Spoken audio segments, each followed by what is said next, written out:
नमस्कार मित्रों चलिए शुरू करते हैं। लेकिन शुरू करने से पहले एक डिस्क्लेमर देना बहुत ज़रूरी है। अगर आपके पास कोई छोटी उम्र का बच्चा बैठा है, मैं आपको पहले ही बता दे रहा हूँ, वीडियो शुरू करने से पहले ध्यान से सुनिए। अगर आपके पास कोई 14-15 साल से छोटी उम्र का बच्चा बैठा है या कोई माता बहन, कोई पत्नी बीवी, कोई भी महिला बैठी है, तो प्लीज़ उसे अपने पास से हटा दीजिए, क्योंकि मैं आज आपको बीजेपी नेताओं के संस्कारी वचन सुनाने वाला हूं, यानी कि बीजेपी नेताओं की गालियां सुनाने वाला हूं। तो उनके सामने तो ये सुनना ठीक नहीं होगा। और आप खुद भी कान के लिए रुई लेकर या कान में डालने वाली दवाई लेकर बैठ जाइए, क्योंकि हो सकता है बीजेपी नेताओं के इन संस्कारी वचनों को सुनकर, इन गालियों को सुनकर, जिन्हें मैं सुनाने वाला हूँ, उन्हें सुनकर आपके कानों से टप टप टप खून बहने लगे। तो चलिए शुरुआत करते हैं। डिस्क्लेमर खत्म और वीडियो शुरू। सबसे पहले शुरुआत करते हैं माँ की गाली से ही, जिसकी वजह से इतना हंगामा मचा हुआ है। आपको बताइए कि कल बिहार में इंडिया गठबंधन की किसी रैली में किसी अनजान से शख्स ने, किसी गुमनाम व्यक्ति ने मोदी जी को माँ की गाली दे दी, जिसे ना राहुल गांधी जानते थे, ना तेजस्वी जानते थे, कोई नहीं जानता था, हम और आप भी नहीं जानते थे।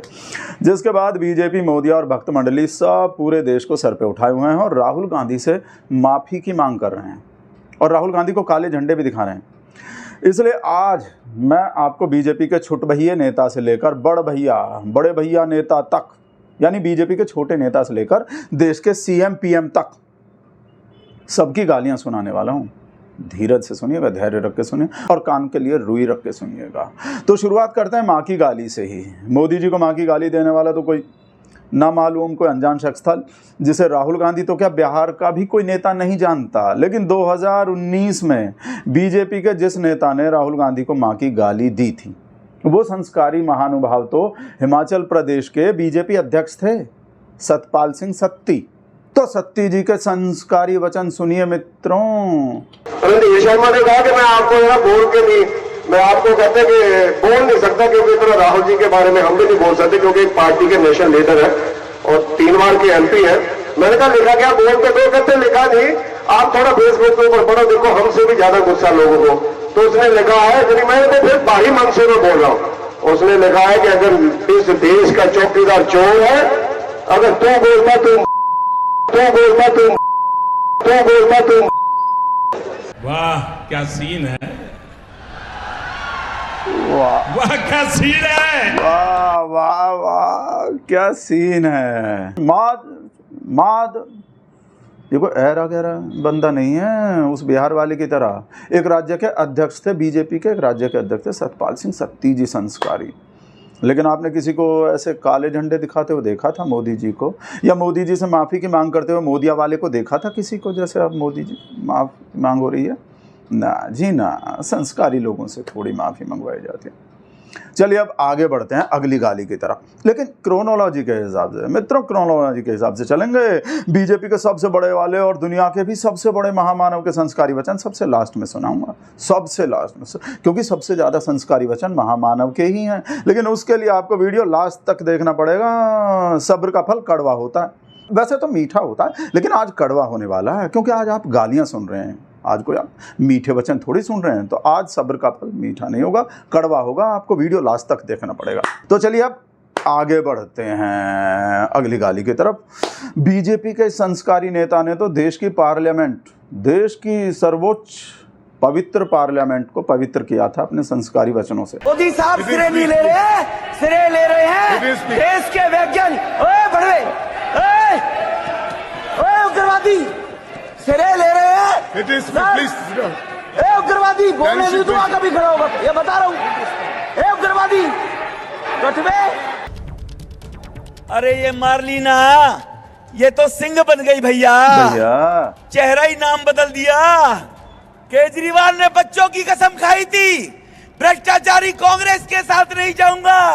मार्लिना ने बाप बदल दिया, पहले मार्लिना थी, अब सिंह हो गई। ये इनका चरित्र है। वाह वाह मोदी जी वाह, क्या सीन है, क्या सीन है। इसके संस्कारी वचनों के लिए क्या मोदिया ने मोदी जी से माफ़ी की मांग की थी? याद कीजिए मित्रों, देश की राजधानी में पार्लियामेंट में ये गाली दी थी इसने।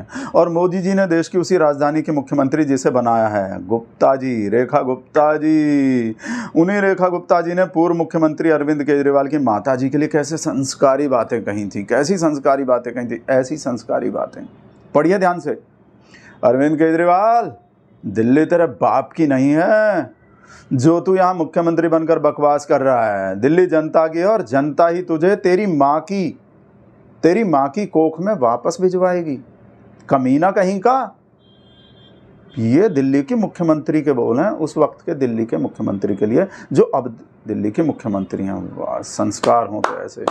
ये तो बीजेपी की महिला के संस्कार हैं। अब आप कल्पना कीजिए पुरुषों के संस्कार कैसे होते होंगे। आगे भी देखिए और संस्कार देखिए इनके, रेखा गुप्ता जी के। केजरीवाल अपना जन्मदिन कभी भी नहीं मनाता।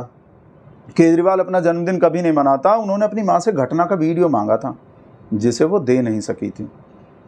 पैदा होने की घटना का वीडियो मांगा था जिसे केजरीवाल की माता जी दे नहीं सकी थी।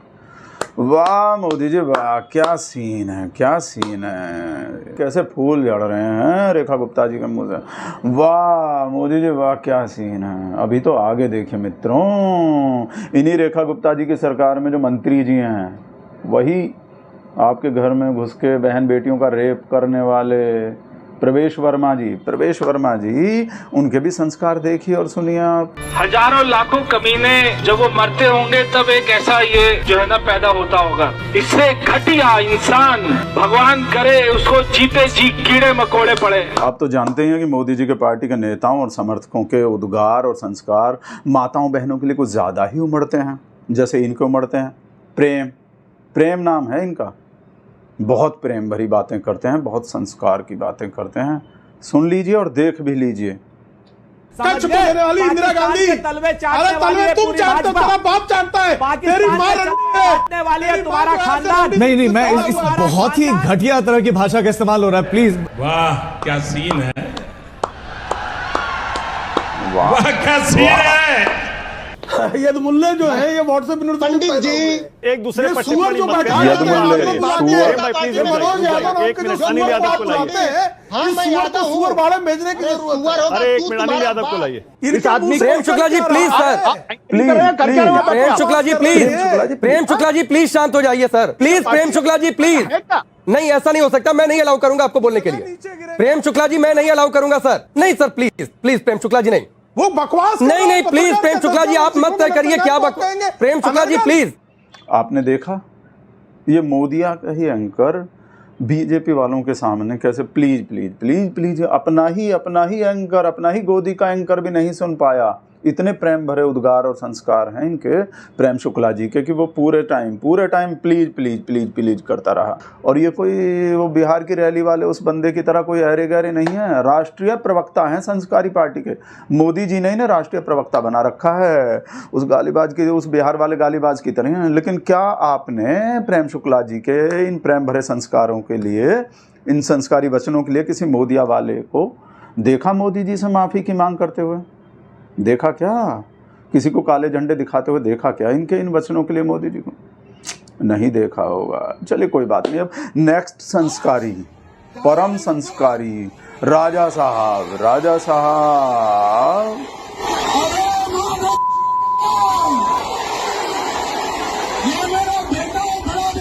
ये बीजेपी में नहीं है वैसे राजा साहब, लेकिन आप कुछ और मत समझ लेना कि इन्हें इनके इन गालियों के लिए और इनके इन भड़काऊ बयानों के लिए बीजेपी से निकाल दिया होगा मोदी जी ने।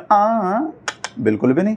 ये तो खुद निकले हैं, क्योंकि ये सोच रहे थे अपने इस टैलेंट की वजह से, अपने इन गालियों वाले टैलेंट की वजह से तेलंगाना का अध्यक्ष बना दिया जाऊँगा। लेकिन पता नहीं क्यों इतने टैलेंट के बावजूद, इतनी अच्छी अच्छी गालियाँ आने के बावजूद मोदी जी ने इन्हें क्यों प्रमोट नहीं किया, इनका प्रमोशन क्यों नहीं हुआ? बेचारे इसलिए निराश होकर बीजेपी छोड़कर चले गए।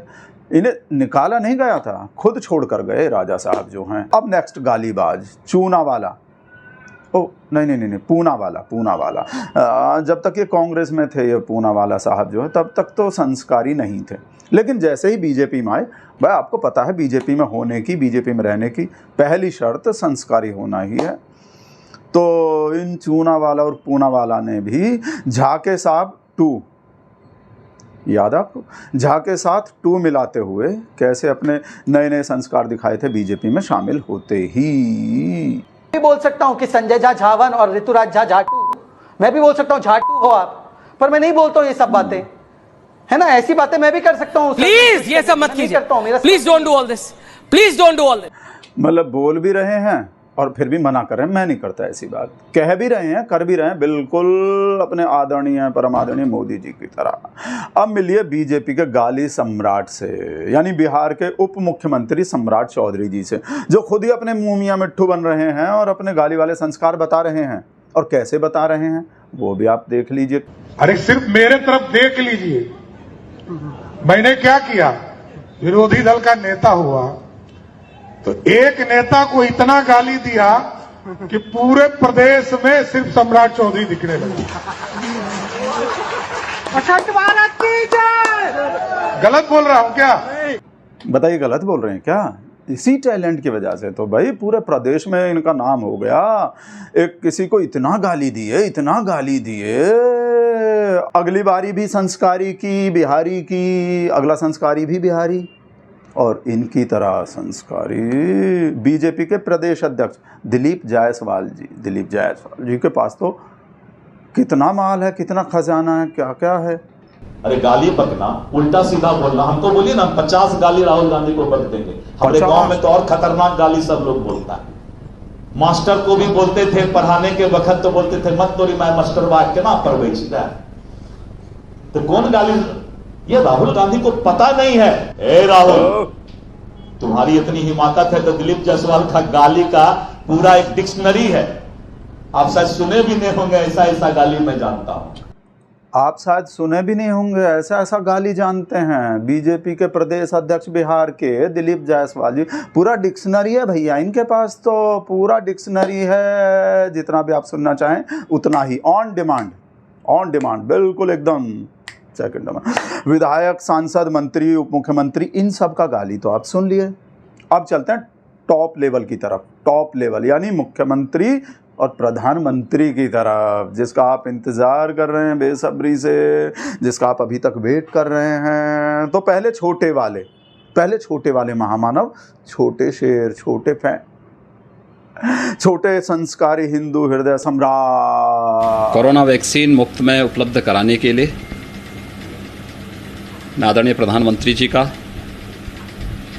केंद्रीय स्वास्थ्य मंत्रालय का हृदय से आभार व्यक्त करता हूं।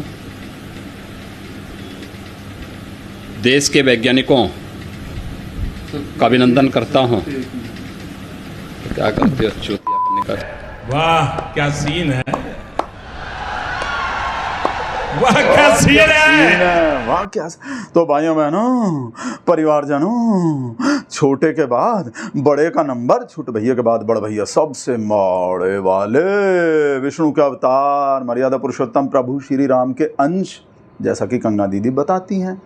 नॉन बायोलॉजिकल साक्षात महामानव, पूरे ब्रह्मांड में डंका बजाने वाले, राहुल गांधी की मां को जर्सी गाय बताने वाले, विश्व गुरु, संस्कारों की खान, सनातन का सम्मान, पुरुषों में महापुरुष श्री श्री नरेंद्र दामोदर दास मोदी जी के संस्कारों को देखने और सुनने का वक्त आ गया है। तो बताइए तालियां। तो मित्रों, एक एक करके देखिए कि वो महिलाओं का कितना सम्मान करते हैं और दूसरों की माताओं को कितना सम्मान देते हैं। पूरे आदर के साथ देखिए, पूरे सम्मान के साथ देखिए, पूरा दिल लगा कर देखिए, पूरी श्रद्धा के साथ देखिए, और ताली थाली बजाना चाहे तो बजाइए। ये रुपये कौन कौन विधवा थी जो लेती थी? ये कांग्रेस की कौन सी विधवा थी जिसके खाते में रुपया जाता था? भाइयों बहनों, बता दीजिए, इस देश में कभी किसी ने 50 करोड़ की गर्लफ्रेंड देखी है? देखिए, बता दीजिए। 50 करोड़ की गर्लफ्रेंड ये गरीब देश में। 100 साल की बुढ़िया देश का भला कर सकती है? कर सकती है क्या? ये 125 साल की बुढ़िया 125 साल की बुढ़िया नौजवानों का भाग्य बना सकती है? ये 125 साल की बुढ़िया बेंगलोर की जिंदगी बदल सकती है, कर्नाटक की जिंदगी बदल सकती है, हिंदुस्तान की जिंदगी बदल सकती है। मित्रों, ये 125 साल की बुढ़िया कांग्रेस हिंदुस्तान पर बोझ बन गई है। मान लो मेरे कांग्रेस के मित्रों को मेरी ये 125 वाली सच्चाई पसंद नहीं आती है, उनको बुढ़िया कांग्रेस वाला मामला अच्छा नहीं लगता है, कांग्रेस पार्टी बुढ़िया कांग्रेस नहीं है। कैसे वो जवान हो जाएंगे क्या?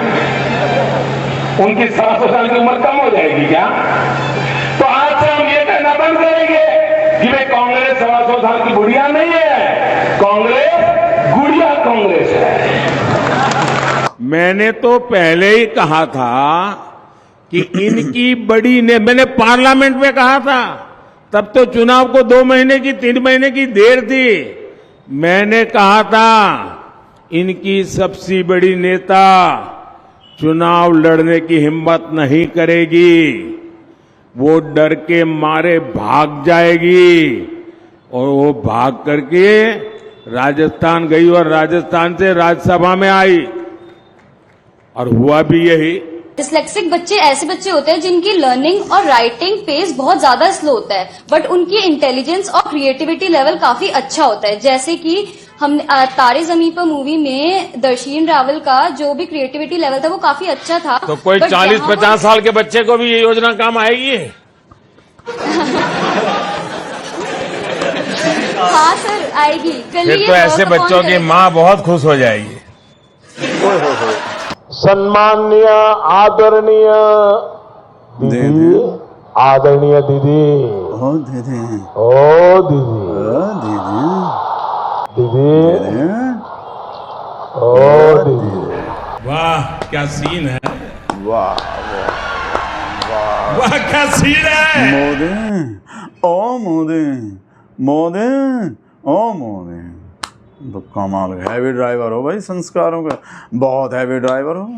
तो मित्रों आज के लिए इतना ही। अब जग्गी जासूस को इजाजत दीजिए मित्रों, अगले वीडियो तक के लिए ओके टाटा। अंबानी अडानी छापा पड़ रहा है वैसे बनतारा पे है। Okay tata bye.